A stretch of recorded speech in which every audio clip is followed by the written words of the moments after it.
دین vibes, دین کی آواز۔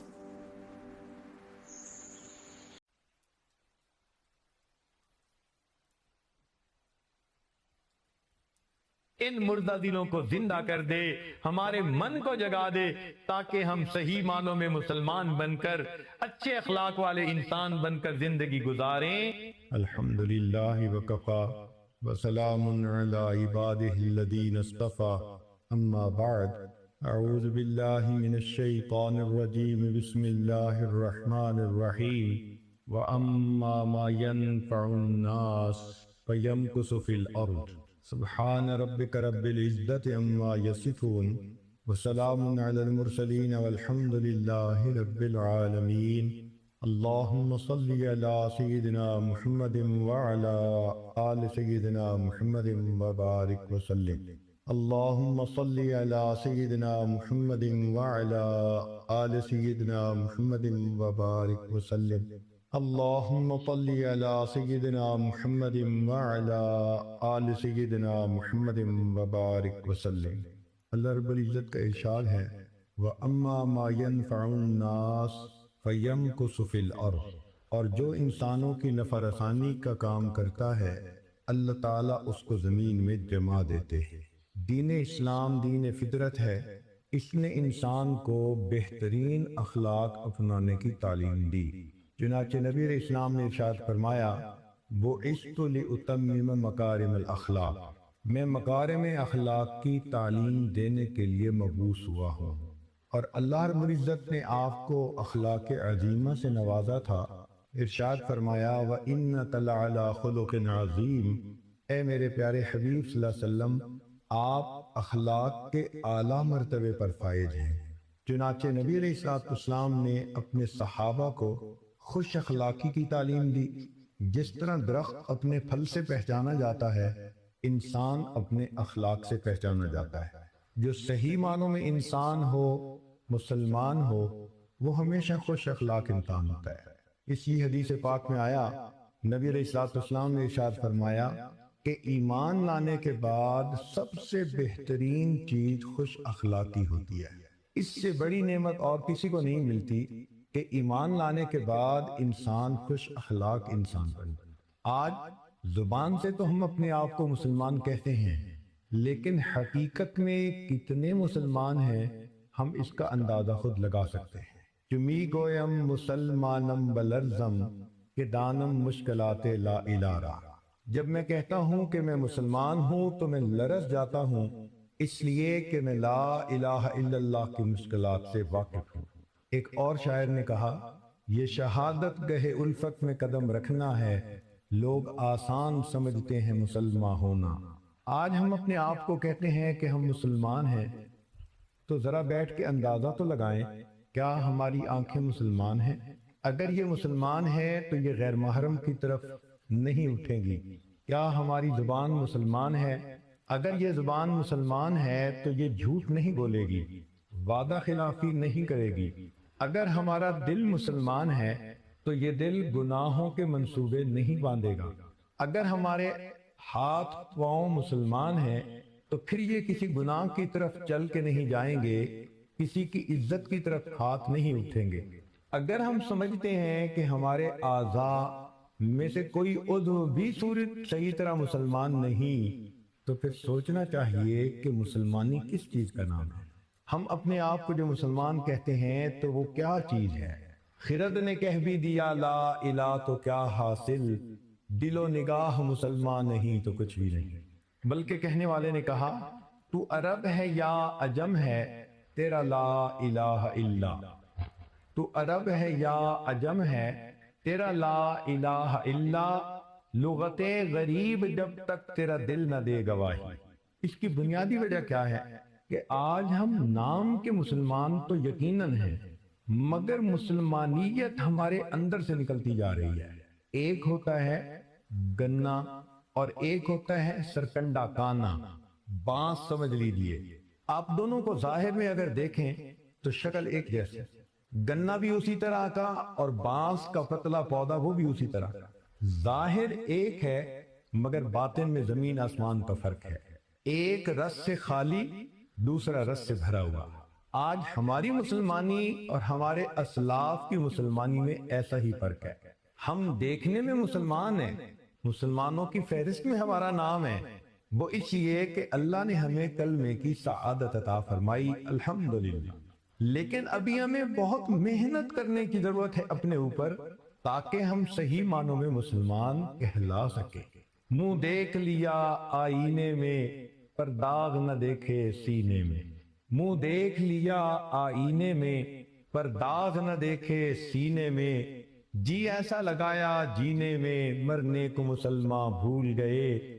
تکبیر تو اب بھی ہوتی ہے مسجد کی فضا میں اے انور، جس ضرب سے دل ہل جاتے تھے وہ ضرب لگانا بھول گئے. ہمارے اکابر رات کے آخری پہر میں اٹھتے تھے، اللہ کو مناتے تھے، لا الہ الا اللہ کی ضربیں لگاتے تھے، ان کے سینوں میں دل کانپتے تھے. آج ہمارے لیے رات کے آخری پہر کی بیداری مشکل بن گئی ہے. فجر میں بھی مشکل سے نماز میں آ کے ملتے ہیں. کس قدر تجھ پہ گراں صبح کی بیداری ہے، ہم سے کب پیار ہے ہاں نیند تمہیں پیاری ہے. تو ہم اپنے اعمال کو دیکھیں تو ابھی بہت زیادہ ہمیں محنت کرنے کی ضرورت ہے. ایک وقت تھا کہ جب مومن کا سینہ اللہ رب العزت کی محبت کا خزینہ ہوتا تھا، اس کی زبان سے اللہ کا لفظ نکلتا تھا، لوگوں کے دلوں پہ تاثیر ہوتی تھی. تیری نگاہ سے دل سینوں میں کانپتے تھے، تیری نگاہ سے دل سینوں میں کانپتے تھے، کھویا گیا ہے تیرا جذبے کلندرانہ. آج وہ جذب ہمارے اندر باقی نہیں، وہ محبت کا جنوں ہمارے اندر باقی نہیں، محبت کا جنوں باقی نہیں ہے، وہ دل وہ آرزو باقی نہیں ہے. نماز و روزہ و قربانی و حج یہ سب باقی ہے، تو باقی نہیں ہے. اسی لیے ہمارے اسلاف نماز میں کھڑے ہوتے تھے تو اللہ رب العزت سے ان کی ایک تار جڑی ہوتی تھی. آج ہم نماز میں کھڑے ہوتے ہیں، دل دماغ گلی کوچہ بازار میں پہنچے ہوئے ہوتے ہیں. سنی نہ مصر و فلسطین میں وہ اذاں میں نے دیا تھا جس نے پہاڑوں کو راشا سیماب. سیماب کہتے ہیں پارے کو، مرکری. اس کی یہ صفت ہے کہ یہ ہر وقت تھراتا رہتا ہے، تھرکتا رہتا ہے. تو وہ فرماتے ہیں کہ مصر اور فلسطین میں بھی وہ اذان میں نے نہ سنی کہ جس اذان کو سن کر پہاڑ بھی پارے کی طرح کانپا کرتے تھے. سنی نہ مصر و فلسطین میں وہ اذان میں نے دیا تھا جس نے پہاڑوں کو راشا سیماب. وہ سجدہ روح زمیں جس سے کانپ جاتی تھی، اسی کو آج ترستے ہیں منبر و محراب. منبر و محراب ترستے ہیں. کہاں گئے وہ لوگ جو سجدہ کرتے تھے تو زمین کانپتی تھی؟ آج ہماری نمازیں ایسی ہیں کہ زبان پہ فاتحہ چل رہی ہوتی ہے اور دل میں خیال کسی غیر کا چل رہا ہوتا ہے. بے ذوق سجدے، بے حضور نمازیں، یہ ہم آج اللہ رب العزت کے حضور تحفہ بھیج رہے ہوتے. آپ سوچئے تو صحیح، ہمیں اپنے اوپر کتنی محنت کرنے کی ضرورت ہے. بلکہ کہنے والے نے تو یہاں تک کہا بزمین چو سجدہ کردم لزمین ندا برآمد. جب میں نے زمین پہ سجدہ کیا تو زمین سے یہ آواز آئی، بزمین چو سجدہ کردم لزمین ندا برآمد، کہ مرا خراب کر دی تو بسجدہ رعائی. اور رعا کے سجدہ کرنے والے تو نے مجھے بھی خراب کر ڈالا. میں جو سر بسجدہ ہوا کبھی تو دمی سے آنے لگی صدا، تیرا دل تو ہے صنم آشنا تجھے کیا ملے گا نماز. تو اگر دل صنم آشنا ہوا تو نماز کی حضوری کہاں نصیب ہوگی. اس لیے آج اپنے آپ پر محنت کرنے کی ضرورت ہے.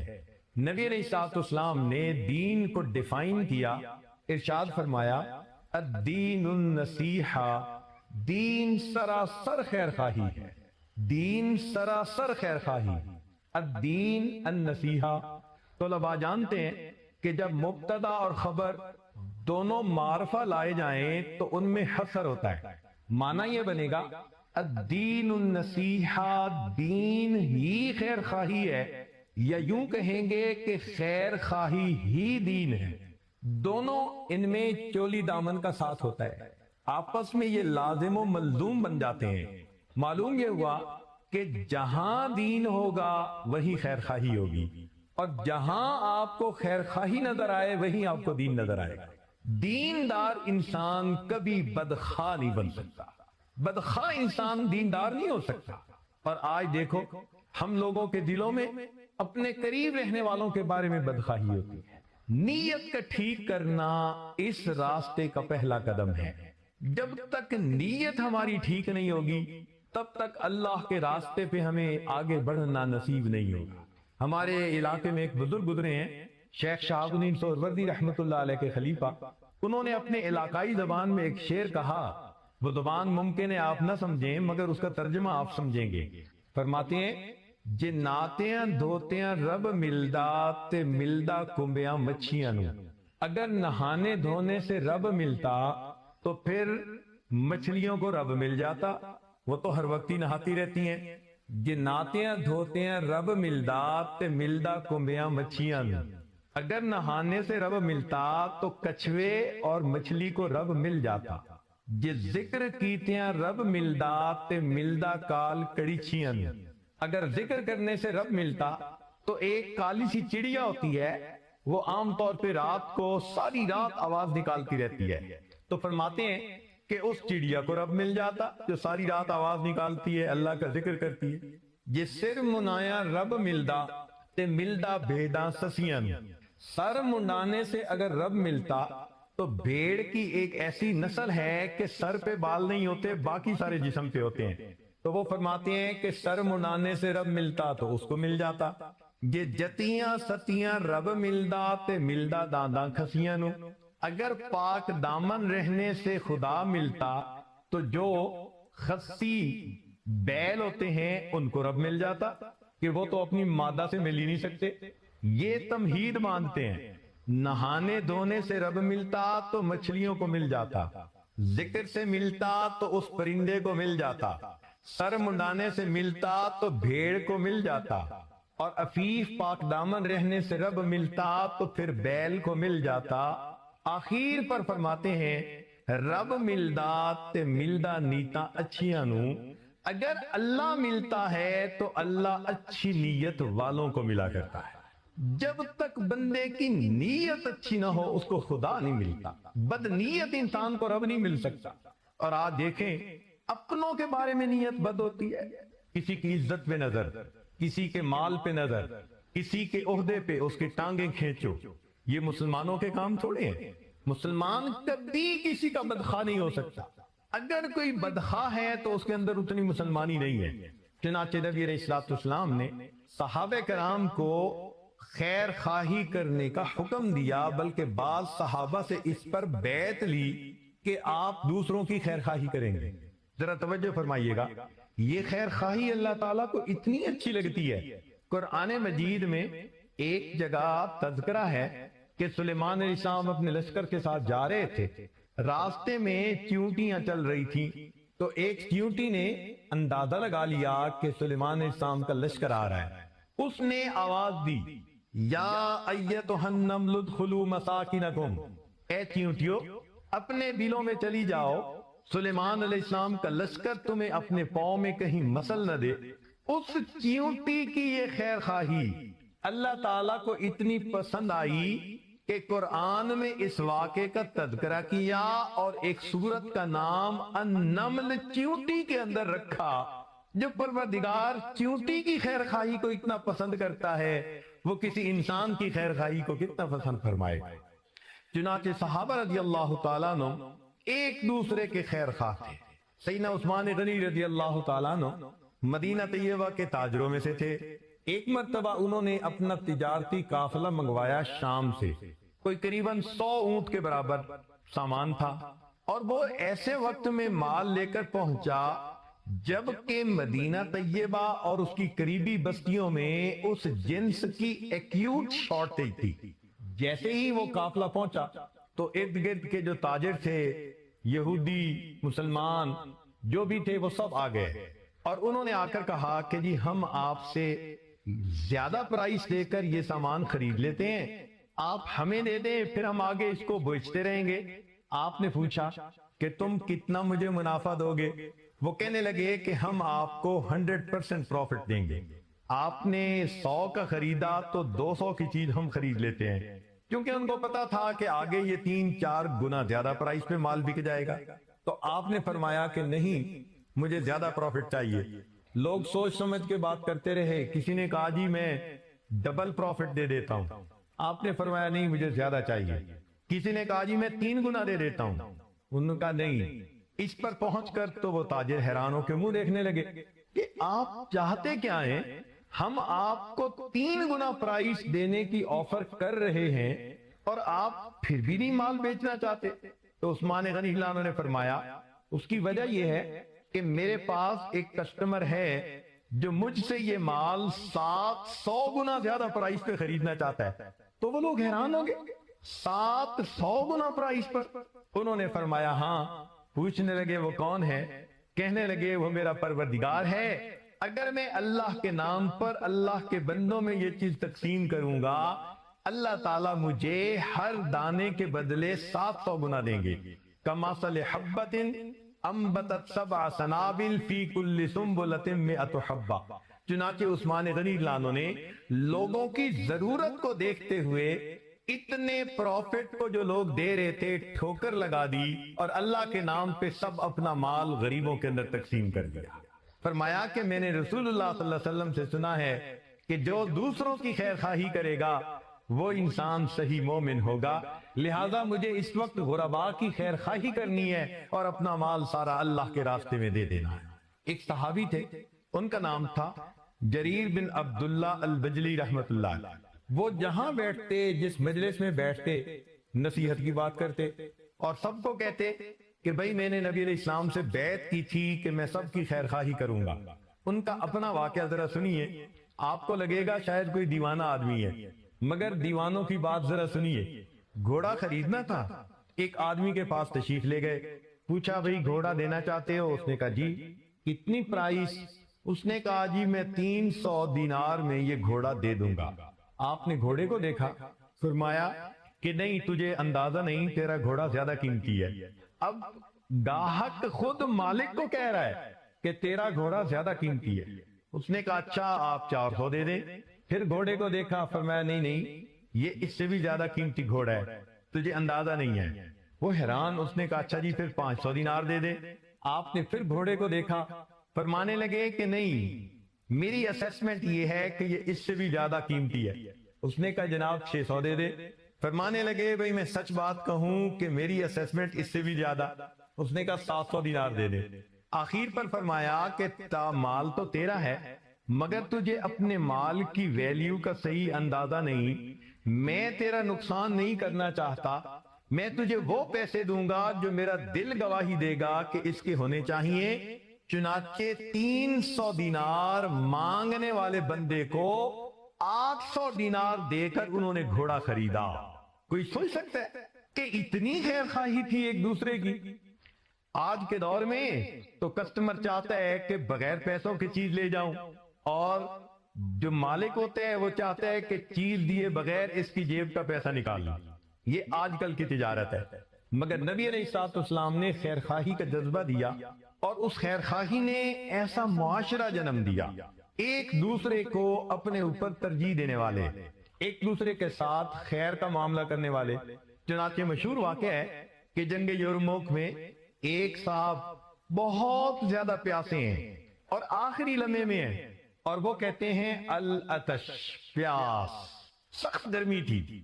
ان کے چچا زاد بھائی ان کے پاس مشک تھی. وہ مشک لے کے پہنچے کہ ان کو پانی پلائیں. جب ان کو پانی پلانے لگے تو اتنے میں کسی دوسری طرف سے آواز آئی العطش، پیاس. تو انہوں نے اپنا منہ بند کر لیا اور سر ہلا کر اشارہ کیا کہ دوسرے کو پلاؤ. وہ دوسرے کے پاس گئے، اس کو پانی پلانے لگے تو تیسری طرف سے آواز آئی. انہوں نے بھی منہ بند کر لیا. وہ تیسرے کے پاس گئے تو ان کے جاتے جاتے تیسرے فوت ہو چکے تھے. لوٹ کے دوسرے کے پاس آئے تو وہ بھی فوت ہو چکے تھے. جب پہلے کے پاس آئے تو وہ بھی فوت ہو چکے تھے. سوچئے اللہ کے حبیب صلی اللہ علیہ وسلم نے کیا خیر خواہی دی تھی کہ عین آخری وقت کی جو پیاس ہوتی ہے اس میں بھی وہ اپنے اوپر اپنے بھائی کو ترجیح دیا کرتے تھے. فرشتوں کو دکھانا تھا بشر ایسے بھی ہوتے ہیں. اللہ رب العزت نے اپنے حبیب صلی اللہ علیہ وسلم کو ایسی تعلیمات دے کر بھیجا اور نبی علیہ السلام نے ایسی جماعت کھڑی کر دی کہ اصل مقصود یہ تھا کہ انسانیت کی عظمت واضح کرنی تھی۔ اللہ تعالیٰ فرشتوں کو دکھانا چاہتے تھے کہ دیکھو انسان ہو کر بھی ایسا ہوا جاتا ہے۔ فرشتوں کو دکھانا تھا بشر ایسے بھی ہوتے۔ چنانچہ ابوالحسن نوری رحمت اللہ علیہ کا مشہور واقعہ ہے کہ ایک مرتبہ حاکم وقت 4-5 علماء تھے، ان سے ناراض ہو گیا اور اس نے فیصلہ کیا کہ ان 4-5 کو بلا لو اور ان کو میں بس قتل کروا دیتا ہوں۔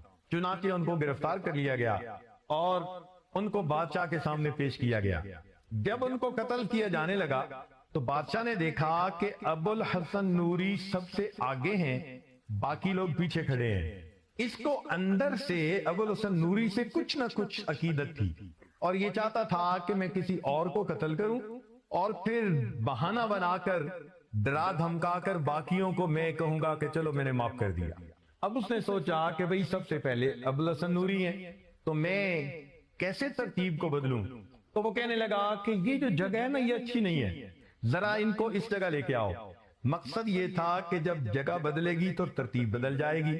دوسری جگہ کھڑا کیا تو ابوالحسن نوری سب سے آگے۔ اس نے کہا نہیں یہ جگہ بھی اچھی نہیں، ایک تیسری جگہ بتائی۔ چنانچہ تیسری جگہ پر سب آ کر کھڑے ہوئے تو ابوالحسن نوری سب سے پہلے۔ اس نے بلایا، پوچھنے لگا ابوالحسن میں چاہتا تھا کسی اور کو قتل کرتا اور تمہیں میں معاف کر دیتا، مگر یہ کیا مسئلہ؟ پہلی جگہ بھی آپ آگے، دوسری جگہ بھی اور تیسری جگہ بھی، یہ اتفاقاً ہو گیا ہے یا ارادتاً آپ نے آگے کھڑا ہونے کی پوزیشن لی؟ تو ابوالحسن نوری رحمت اللہ علیہ نے فرمایا میں ارادتاً آگے کھڑا ہوا۔ اس نے پوچھا کیوں؟ کیا خوبصورت جواب دیا۔ فرمانے لگے کہ میں اس لیے ارادتاً آگے کھڑا ہوا کہ جتنی دیر جلاد مجھے قتل کرنے میں لگائے گا میرے باقی بھائیوں کو اتنے سانس اور لینے کا موقع مل جائے گا۔ کیا خوبصورت سوچ تھی ان کی، اپنے پہ دوسروں کو ترجیح دینا، دوسروں کی خیرخواہی کرنا، دوسروں کو اتنی ہمدردی ہوتی تھی۔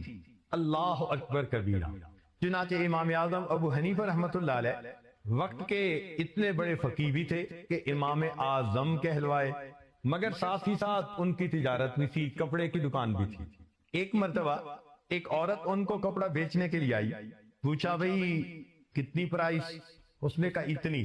تو میں نہیں، جاؤ اپنے محرم مرد کو لے کے آؤ۔ وہ محرم مرد کو لے کے آئی، پوچھا کہ بھئی پرائس بتاؤ۔ اس نے وہی چونکہ میاں بیوی نے مشورہ کیا تھا کہ ہم ضرورت مند ہیں، ہم اس کپڑے کو اتنے میں بیچ دیتے ہیں، اس نے بھی وہی پرائس بتائی۔ تو امام صاحب نے اس کے خامن کو کہا کہ تمہیں اس کپڑے کی ویلیو کا اندازہ نہیں، یہ کپڑا زیادہ قیمتی ہے، تم ضرورت کی وجہ سے سستا بیچنا چاہتے ہو۔ اس نے کہا جی کہ پرائس زیادہ کر دیں، کتنی کریں؟ اس نے کہا جی پہلے ہم نے 100 درہم کہے تھے، اب 150 درہم کر دیں۔ فرمایا نہیں یہ اس سے بھی زیادہ قیمتی ہے۔ اس نے کہا جی 200 درہم کر دیں۔ فرمایا نہیں اس سے بھی زیادہ قیمتی ہے۔ آپ اندازہ لگائیے کہ 100 درہم میں جو کپڑا وہ بیچنا چاہتے تھے، امام اعظم رحمت اللہ علیہ نے اس کو 300 درہم میں خریدا، اور خریدتے وقت فرمایا میرا کانشیس کلیئر ہے کہ میں نے کسی بندے کو دھوکہ دے کر چیز نہیں خریدی۔ اللہ اکبر کبیرہ۔ یہ کیسے حضرات تھے جو کسی کا برا چاہتے ہی نہیں تھے، سوچتے ہی نہیں تھے کہ کسی کا برا ہو، کسی کا نقصان ہو، وہ ہر ایک کا فائدہ چاہتے تھے۔ چنانچہ امام اعظم ابو حنیفہ رحمۃ اللہ علیہ ایک مرتبہ عصر کے قریب اپنی دکان بند کر کے گھر آ رہے ہیں، ایک صاحب سے ملاقات ہوئی، اس نے پوچھا نعمان آج دکان جلدی بند کر دی، پہلے تو مغرب کے وقت بند کرتے تھے، آج ظہر کے بعد ہی بند کر دی؟ فرمان لگے ہاں آج میں نے ظہر کے بعد بند کر دی۔ وجہ کیا ہے؟ فرمانے لگے کہ آج آسمان پر بادل ہیں اور روشنی کم ہے، وہ بجلی کا زمانہ تو تھا نہیں، تو فرمانے لگے کہ روشنی کم تھی، اور جب روشنی کم ہوتی ہے، ویزیبلٹی کم ہوتی ہے، اس وقت جو کپڑے کا گاہک ہوتا ہے اس کو کپڑے کی کوالٹی کا صحیح پتہ نہیں چلتا۔ میں نے دکان بند کر دی، میری دکان کا کوئی گاہک کم قیمت کپڑے کو بیش قیمت سمجھ کر مجھ سے نہ خریدے، اس کو کہیں نقصان نہ ہو جائے۔ اللہ اکبر کبیرہ۔ آپ سوچئے کہ ایسے بھی تجارت ہوا کرتی تھی جب ہم صحیح معنوں میں مسلمان تھے. یہ وہ ہستیاں تھیں کہ جو صحیح معنوں میں مسلمان تھے. عبداللہ ابن مبارک رحمت اللہ علیہ ایک بڑے محدث ہیں. ان کا ایک پڑوسی تھا اور وہ پڑوسی مکان بیچنا چاہتا تھا. تو خریدار نے آ کے پوچھا مکان کی کتنی قیمت؟ اس نے کہا جناب 2000 دینار.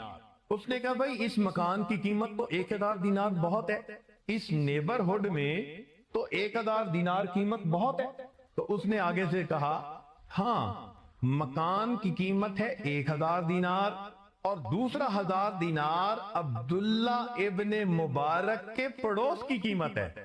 جب ہم صحیح معنوں میں مسلمان تھے ہمارے ہمسائے کے گھروں کی قیمتیں بڑھ جایا کرتی تھی.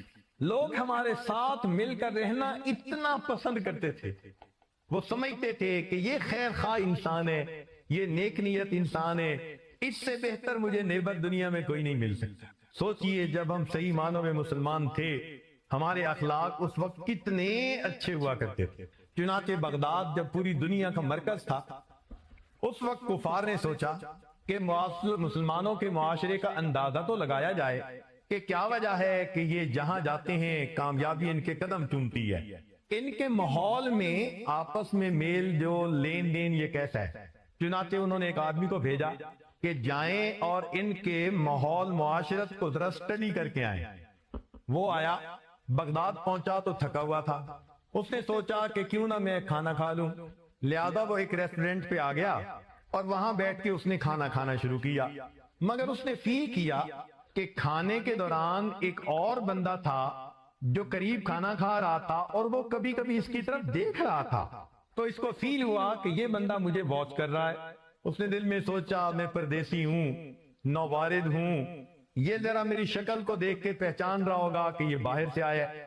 خیر اس نے کھانا کھا لیا. جب کھانا کھا لیا تو اس کے بعد یہ کاؤنٹر پر آیا اور اس سے کہا کہ جی میں نے کھانا کھا لیا مجھے بل بتائیں. اس نے کہا جناب آپ کا بل تو پے ہو چکا. میرا بل کیسے پے ہو چکا؟ اس نے کہا جب آپ کھانا کھا رہے تھے تو جو بندہ آپ کے سامنے قریب بیٹھا ہوا تھا وہ اپنا بل پے کرنے کے لیے آیا اور کہنے لگا کہ فلاں بندہ مجھے چہرے مورے سے پردیسی نظر آتا ہے، آج وہ میرا مہمان ہے، میں اس کے پیسے ادا کر دیتا ہوں.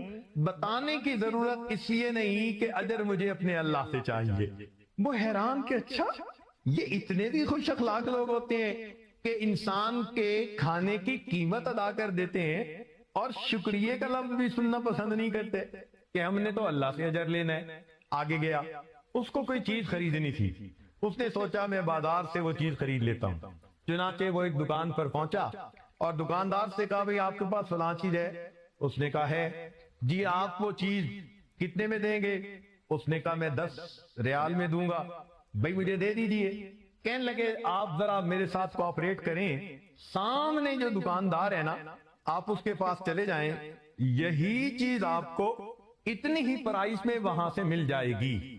وہ سامنے چلا گیا، وہاں اس نے جا کے وہ چیز مانگی. اس نے 10 درہم بتائے تو 10 درہم میں اس نے وہ چیز لے لی. لیکن اس کے ذہن میں خیال آیا یار پہلے دکاندار نے خود کچھ نہیں لیا اور مجھے دوسرے کی طرف ڈائریکٹ کر دیا، یہ کیا مسئلہ ہے؟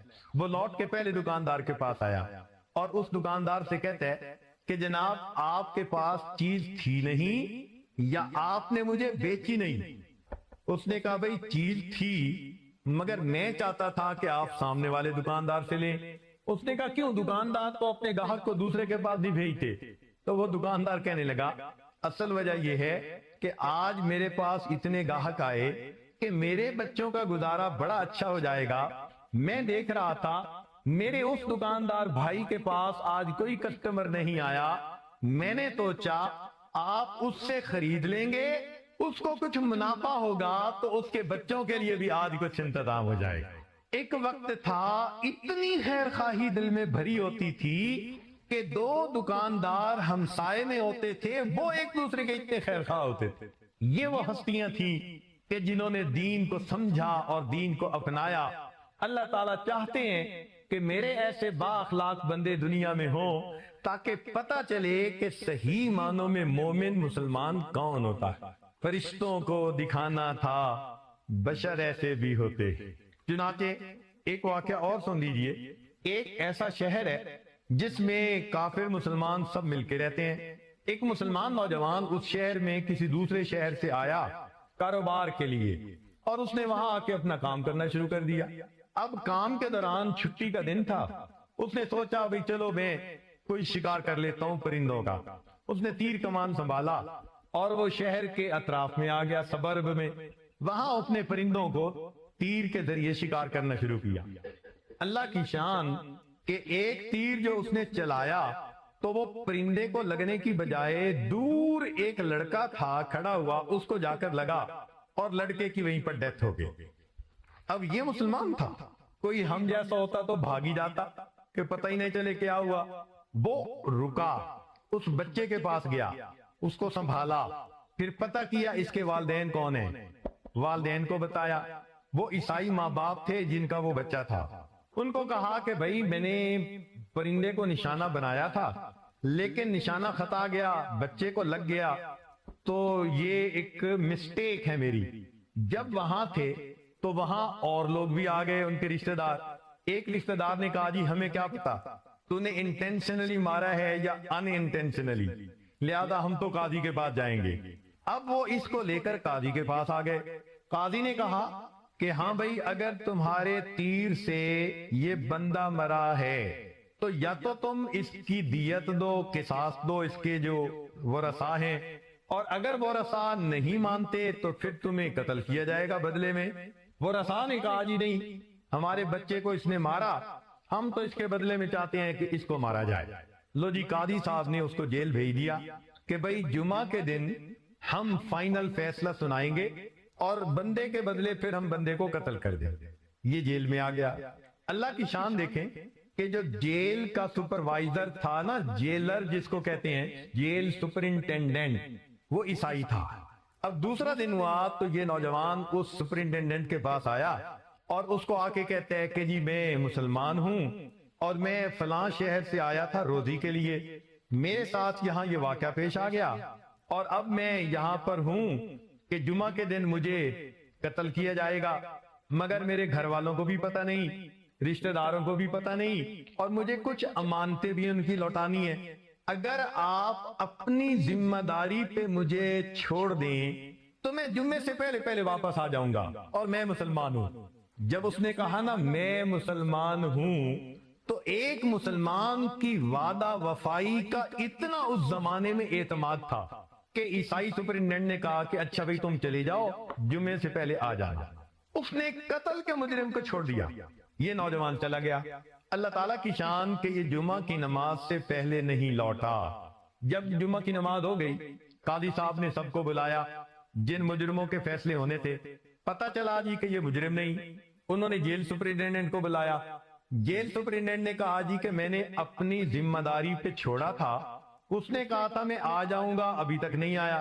قاضی صاحب نے کہا کہ اچھا اگر آپ نے چھوڑا تھا اپنی ذمہ داری پہ اور وہ نہیں آیا تو یہ تو آپ کی مسٹیک ہے، لہذا فیصلے کے وقت تک اگر وہ نہ آیا تو اس کے بدلے ہم آپ کو قتل کریں گے، چونکہ ہم نے اس بچے کے قتل کا بدلہ تو لینا ہی ہے۔ اب وہ عیسائی ماں باپ اور پریشان، بچہ بھی ہمارا مرا اور اب اس کے بدلے میں جیل سپرنٹینڈنٹ بھی ہمارا مرے گا، تو بڑے گھبرا گئے۔ مگر قاضی صاحب فیصلہ کرتے رہے۔ جب آخری فیصلہ کا وقت آیا تو انہوں نے پوچھا بھی مجرم کہاں، تو وہ سپرنٹینڈنٹ آگے بڑھا، اس نے کہا جی میں نے اسے بھیجا تھا اپنے اعتماد پر، ابھی تک نہیں آیا۔ اتنے میں ایک آدمی نے کہا وہ جی ذرا رکیں، وہ دور سے ایسے لگتا ہے کوئی بندہ دوڑا آ رہا ہو۔ قاضی صاحب نے کہا ہاں انتظار کر لیتے ہیں۔ تھوڑی دیر انتظار کیا، وہ دوڑتا ہوا نوجوان آیا، پسینے میں شراب ہو۔ اس نے آ کے پہلے اس جیل سپرنٹینڈنٹ سے معافی مانگی اور کہا کہ میں اپنے وقت پر پہنچ سکتا تھا، راستے میں دریا تھا جس میں طغیانی تھی، مجھے کشتی نہیں ملی اور مجھے دریا پار کرنے میں دیر ہو گئی، اس لیے میں اپنے وقت سے تھوڑا لیٹ ہو گیا، بہرحال میں پہنچ گیا ہوں۔ جب اس نوجوان کی وعدہ وفائی کو انہوں نے دیکھا تو اس وقت اس بچے کے ماں باپ نے کہا قاضی صاحب آپ نے تو جو فیصلہ کرنا تھا کر دیا، ہمارا بھی فیصلہ ذرا سن لیجئے۔ قاضی صاحب نے کہا کیا؟ انہوں نے کہا ہمارا ایک فیصلہ تو یہ کہ ہم نے اس نوجوان کی وعدہ وفائی کی وجہ سے اس کو معاف کر دیا، اور دوسرا فیصلہ یہ کہ ہم مجمع کو گواہ بنا کر کہتے ہیں کہ ہم بھی آج کلمہ پڑھتے ہیں اور مسلمان ہو رہے ہیں۔ فرشتوں کو دکھانا تھا بشر ایسے بھی ہوتے ہیں۔ نبی علیہ السلام نے اپنی امت کو اتنے اعلیٰ اخلاق سکھائے، امت میں ایسے اولیاء گزرے کہ جن کے اخلاق کو دیکھ کے فرشتے بھی حیران ہوتے تھے کہ یہ کیسے لوگ تھے واقعی کہ جو اللہ رب العزت کے بندوں کے ساتھ اتنی خیر خواہی کا معاملہ کرنے والے۔ مگر یہ کون لوگ تھے؟ یہ وہ لوگ تھے جن کی سوچ الگ ہوتی تھی، جو خیر خواہی کرنے والے لوگ تھے۔ یہ آج ذرا اپنی بات کو سمیٹنا چاہتا ہے، امید ہے کہ آپ ذرا توجہ کے ساتھ بات سنیں گے۔ لڑکپن کی بات ہے، اسکول میں کوئی چھٹی جماعت یا 7ویں جماعت کا یاجز طالب علم تھا۔ میرا ایک دوست تھا جو دیہات کا رہنے والا تھا، وہ بھی شہر پڑھنے کے لیے آیا ہوا تھا۔ ہم دونوں آپس میں اچھے دوست تھے اور شائننگ اسٹوڈنٹ میں شمار ہوتے تھے۔ یہ وہ زمانہ تھا کہ جب ہم نے بالکل دیہات نہیں دیکھا تھا، پتہ ہی نہیں ہوتا تھا دیہات کیا ہوتا ہے، بس شہر میں پیدا ہوئے، شہر میں زندگی گزری۔ تو وہ ہمیں کبھی کبھی دیہات کی باتیں بتاتا، فصلیں ایسی ہوتی ہیں اور ہل چلاتے ہیں اور کنواں ہوتا ہے۔ ہمارے لیے یہ کسی دوسرے جہان کی باتیں ہوتی تھی، چنانچہ ہم سنا کرتے تھے کہ اچھا ایسا بھی ہوتا ہے۔ ہمیں اس زمانے میں یہ بھی پتہ نہیں تھا کہ گندم پودے پہ لگتی ہے یا کسی درخت پر لگتی ہے، یہ بھی اندازہ نہیں تھا۔ جب چھٹیاں ہوئی گرمی کی نا، تو اس نے مجھے انوائٹ کیا کہ جی آپ ایک دن کے لیے ہمارے گھر آئیں، ہم آپ کو سارے کھیت بھی دکھائیں گے اور ہم آپ کو پھر واپس چھوڑ دیں گے۔ تو گرمی کی چھٹیوں میں نے اپنی امی سے کہا کہ امی مجھے اپنے اس دوست کے ہاں جانا ہے۔ امی نے کہا کہ بیٹا اپنے بڑے بھائی کے ساتھ چلے جاؤ۔ چنانچہ ہم اپنے بڑے بھائی کے ساتھ اس دوست کے گھر دیہات میں چلے گئے، رات سو گئے، صبح اٹھے، ناشتہ کیا، تو وہ ہمیں لے کے نکلا کھیت دکھانے کے لیے۔ اب جب ہم کھیت دیکھتے پھر رہے تھے نا، تو ایک جگہ ہم نے دیکھا گوبر کا انبار لگا ہوا ہے۔ تو اس کو دیکھتے ہی میں نے اسے کہا یار یہ کیا ہے؟ یہ تو نجس ہوتا ہے، یہ تو ناپاک ہوتا ہے، یہ تو بدبودار ہوتا ہے، اس کو کیوں اکٹھا کر کے رکھا ہوا ہے؟ پھر جو نظر دوڑائی تو ایک اور کھیت میں گوبر پڑا نظر آیا، تو میں نے کہا یہ تو ناپاک ہوتا ہے، اس کو یہاں رکھا ہوا ہے۔ اس نے کہا کہ جو اس کھیت کا فارمر ہے نا، یہ اس سے جا کے پوچھ لو۔ تو وہ کسان قریب کھڑا ہوا تھا جو ہل چلا رہا تھا۔ میں اس کے پاس گیا اور میں نے کہا انکل یہ تو گوبر ناپاک ہوتا ہے اور یہ تو گندا ہوتا ہے اور اس میں تو بو ہوتی ہے۔ چونکہ والدین نے نجاست کے بارے میں شروع میں وارن کر دیا تھا، بھئی ان سے بچنے کی ضرورت ہے، تو ایک بچپن کی وجہ سے نفرت دل میں تھی نا۔ میں نے کہا یہ آپ نے یہاں جمع کر کے رکھا ہوا ہے، کتنی عجیب بات ہے۔ وہ کہنے لگا بچے آپ کے لیے یہ نجاست ہے، میرے لیے یہ فرٹیلائزر ہے۔ میں زمین میں ہل چلاتا ہوں اور یہ گوبر ملا دیتا ہوں، پھر اس کے بعد اس زمین میں کاشت کرتا ہوں، اور کاشت کرنے کے بعد جب میری سبزیاں اگتی ہیں تو پہلے سے بہت زیادہ ہوتی ہیں اور مجھے بڑا اچھا پروفٹ ملتا ہے۔ اب اس کی بات سن کے اس وقت تو میں چپ ہو گیا، لیکن آج جب میں سوچتا ہوں تو دل میں یہ بات آتی ہے، اے انسان جسے ہم گندگی کہتے ہیں، نجاست کہتے ہیں، ناپاک کہتے ہیں، بدبودار سمجھتے ہیں، اس گوبر کو اگر کسی فصل کے اندر ڈال دیا جائے تو گوبر اس فصل کو فائدہ دے دیتا ہے، تو انسان ہو کر اگر ساتھ والے انسان کو فائدہ نہیں دیتا، اللہ کی نظر میں گوبر سے بھی تو کیا گزرا ہے۔ ہمیں اللہ رب العزت نے انسان بنایا، ہم اپنے ساتھ والوں کو فائدہ پہنچائیں، گھر والوں کو فائدہ، رشتہ داروں کو فائدہ، اپنے ہمسایوں کو فائدہ، معاشرے کو فائدہ۔ مومن ہوتا ہی وہی ہے جو ہر ایک کا خیر خواہ ہوتا ہے۔ نبی علیہ السلام نے فرمایا الدین النصیحہ، دین سراسر خیر خواہی ہے۔ سبحان اللہ، کیا خوبصورت تعلیم دی ہمارے آقا حضرت محمد مصطفیٰ احمد مجتبیٰ صلی اللہ علیہ وسلم۔ ہمارے اکابر کے اخلاق اچھے ہونے کی بنیادی وجہ پتہ کیا تھی؟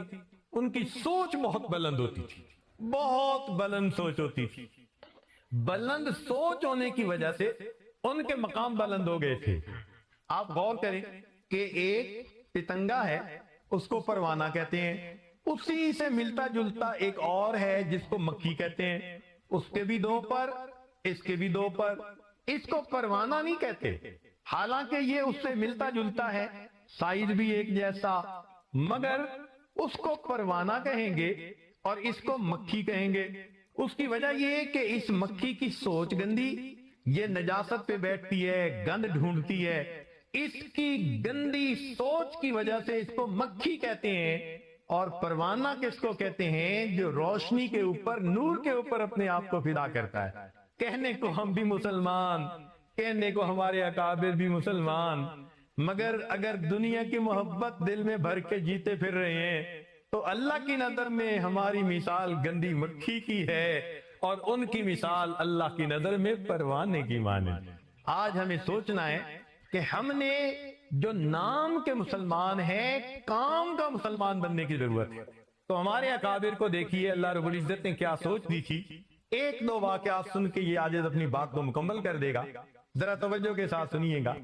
دہلی کی جامع مسجد، ایک انگریز دہلی کی جامع مسجد دیکھنے کے لیے آیا. وہ آرکیٹیکٹ تھا اور اس کو پتا تھا کہ جامع مسجد کے اندر بڑی اچھی کیلی گرافی کی گئی ہے. تو چونکہ اس کے فن کا کام تھا وہ دیکھنے کے لیے آیا. اب دہلی کی جامع مسجد میں کئی سیڑھیاں چڑھ کے جاتے ہیں اور سیڑھیوں پہ آپ نے دیکھا کہ کئی مرتبہ فقراء بیٹھے ہوتے ہیں، سائل بیٹھے ہوتے ہیں. تو ایک معذور فقیر تھا، وہ بیٹھا ہوا تھا. جب یہ قریب سے گزرا تو اس نے مانگا. اس نے اپنا ویلٹ نکالا اور ویلٹ نکال کر اس میں سے اس فقیر کو کچھ دے دیا اور اپنا ویلٹ پھر اپنی جیب میں ڈال لیا. اپنی طرف سے تو اس نے جیب میں ڈالا، لیکن حقیقت میں اس کا ویلٹ گر گیا. اب یہ چلا گیا مسجد میں، وہاں جا کے اس نے کیلیگرافی دیکھی، بڑی پسند آئی. اس نے فوٹوگرافی کی. اس کی بیوی بھی اسی شعبے سے تعلق رکھتی تھی. وہ گھر گیا اور گھر جا کر اس نے اپنی بیوی کو بتایا کہ بھئی کتنا اچھا کام کیا ہوا ہے، ہسٹوریکل کام ہے. اس کی بیوی کہنے لگی کہ اچھا آئندہ ویکینڈ آئے گا تو میں بھی آپ کے ساتھ جاؤں گی، تو مجھے بھی آپ وہ مسجد کا کام دکھائیں. اس نے کہا ٹھیک. اب جب رات سونے لگا نا تو اس نے دیکھا کہ اس کا تو پیسے والا بٹوا ہی نہیں ہے. تو یہ بڑا پریشان کہ کہاں گرا. بڑا سوچا مگر اس کو یاد نہیں آیا کہ میں نے بٹوا کہاں گرایا. خیر ایک آدھ دن کے بعد یہ ذہن سے بات ہی نکال بیٹھا. کہنے لگا جو 200-400 روپے تھے بس وہ میرے گم ہو گئے. جب اگلا ویکینڈ آیا تو یہ اپنی بیوی کو لے کے دہلی کی جامع مسجد دکھانے کے لیے آیا. اب جب یہ سیڑھیوں پہ چڑھ رہا تھا نا تو اس نے دیکھا کہ وہی معذور فقیر جسے پچھلی مرتبہ اس نے پیسے دیے تھے وہ اس کی طرف آ رہا ہے. تو اس نے سوچا پچھلی مرتبہ پیسے دیے تھے، پھر اس نے مجھے دیکھا تو امید لگی کہ یہ ضرور دے گا، تو یہ مجھ سے پیسے مانگنے آ رہا ہے.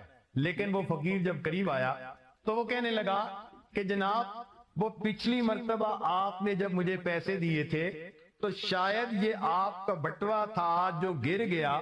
میں نے آپ کو ڈھونڈنے کی کوشش کی مگر آپ نکل گئے، تو میں نے اپنے پاس رکھا ہوا ہے، آپ اپنا بٹوا لے لیجئے. اب اس انگریز نے بٹوا دیکھا، اپنی چیزیں دیکھیں، ڈاکومنٹ دیکھے، ہر چیز بالکل ٹھیک تھی. اس کے ذہن میں خیال آیا کہ یہ فقیر تو ایک ایک پیسہ مانگتا ہے اور میرے تو یہاں پر 200-300 روپے تھے. اگر یہ اپنے پاس رکھ لیتا تو کسی کو خبر ہی نہ ہوتی، مگر اس نے یہ مجھے لوٹا دیا. تو اس نے پوچھا کہ فقیر آخر تم نے یہ اپنے پاس رکھ کیوں نہیں لیا؟ تو معذور فقیر نے آگے سے جواب دیا کہ شروع میں تو ایک خیال آیا تھا کہ میں اسے رکھ لوں، مگر پھر ایک دوسرا خیال آیا اور میں نے کہا کہ نہیں میں اسے نہیں رکھوں گا.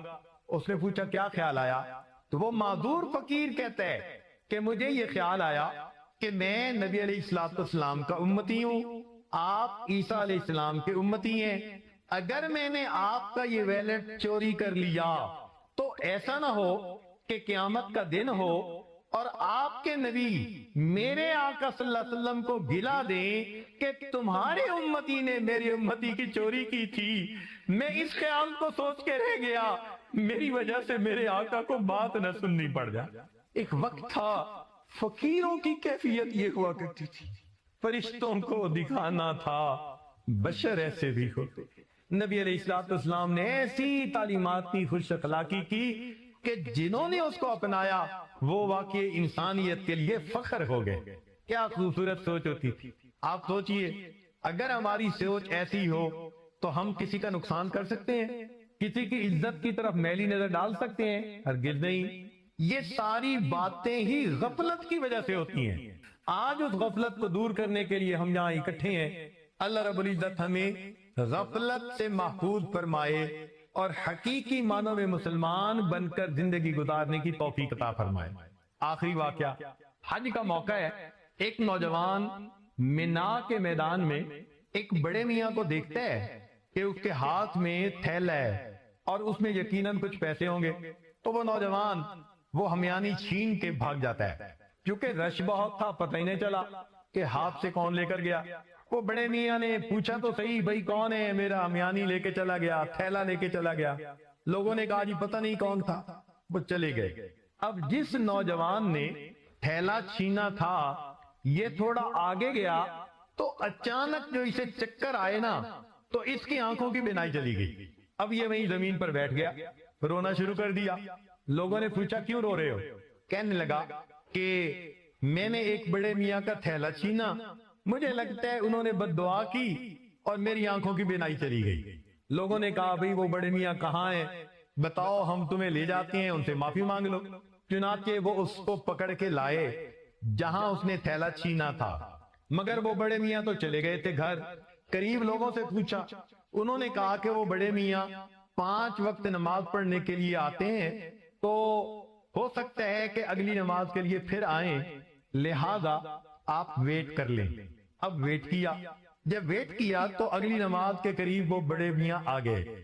جیسے ہی پتہ چلا یہ نوجوان اٹھا، اس نے پاؤں پکڑے، آپ اللہ کے لیے معاف کر دیں، آپ نے بد دعا کی، میری بینائی چلی گئی، مجھ سے بڑی غلطی ہوئی۔ جب اس نے معافی مانگی تو بڑے میاں کہنے لگے کہ بھائی میں نے تو آپ کو اسی وقت معاف کر دیا تھا۔ لوگوں نے کہا کہ بڑے میاں آپ معاف کر دیں۔ بڑے میاں کہنے لگے میں نے تو اسی وقت معاف کر دیا تھا۔ اب سارے لوگ حیران۔ ایک صاحب نے پوچھا کہ بھائی یہ آپ کا تھیلا لے کے چلا گیا اور آپ کہتے ہیں کہ میں نے اسی وقت معاف کر دیا تھا؟ تو بڑے میاں کہنے لگے ہاں مجھے ایک خیال آ گیا تھا۔ پوچھا بڑے میاں کیا خیال آیا تھا؟ بڑے میاں کہنے لگے کہ میں نے علماء سے یہ سنا ہے، نبی علیہ السلام نے ارشاد فرمایا قیامت کے دن میری امت کا حساب کتاب ہوگا، جب تک آخری امتی کا حساب نہیں ہوگا میں اس وقت تک جنت میں نہیں جاؤں گا۔ تو میرے دین میں خیال آیا کہ یہ نوجوان میرا تھیلا لے کر بھاگ گیا، اب اگر اسے میں نے معاف نہ کیا تو قیامت کے دن اللہ رب العزت کی بارگاہ میں مقدمہ پیش ہوگا، اور جتنی دیر فیصلہ ہونے میں لگے گی میرے آقا کو انتظار کرنا پڑے گا۔ میں نے معاف کر دیا، نہ قیامت کے دن مقدمہ پیش ہو، نہ میری وجہ سے میرے آقا صلی اللہ علیہ وسلم کو جنت میں جانے میں دیر لگے۔ اللہ اکبر کبیرہ۔ اگر ہماری یہ سوچ ہو جائے، میاں بیوی میں جھگڑے ہو سکتے ہیں، بھائی بھائی میں جھگڑے ہو سکتے ہیں، دو مسلمانوں میں جھگڑے ہو سکتے ہیں، کوئی نہیں سکتے، اس لیے کہ وہ ایک دوسرے کے خیر خواہ ہوتے ہیں۔ چنانچہ سیدنا عمر فاروق لانو کا زمانہ ہے، 2 مسلمانوں کے درمیان ایک مقدمہ آیا۔ ذرا سنیے گا مقدمہ کیا تھا۔ ایک صاحب نے زمین بیچی اور دوسرے نے زمین خریدی۔ خریدنے والے نے جب اس میں ہل چلائے تو اس کو اندر سے کچھ سونا چاندی دفینہ مل گیا۔ اب وہ سوچنے لگا بھئی میں تو زمین خریدی ہے، یہ خزانہ تو بہت قیمتی ہے، لہذا یہ تو پہلے والے مالک کا ہے۔ اس نے پہلے والے مالک کو بلایا، جناب میں نے تو آپ کو زمین کی قیمت دی تھی اور اس میں تو یہ خزانہ نکل آیا، یہ خزانہ تو میرا نہیں یہ آپ کا ہے۔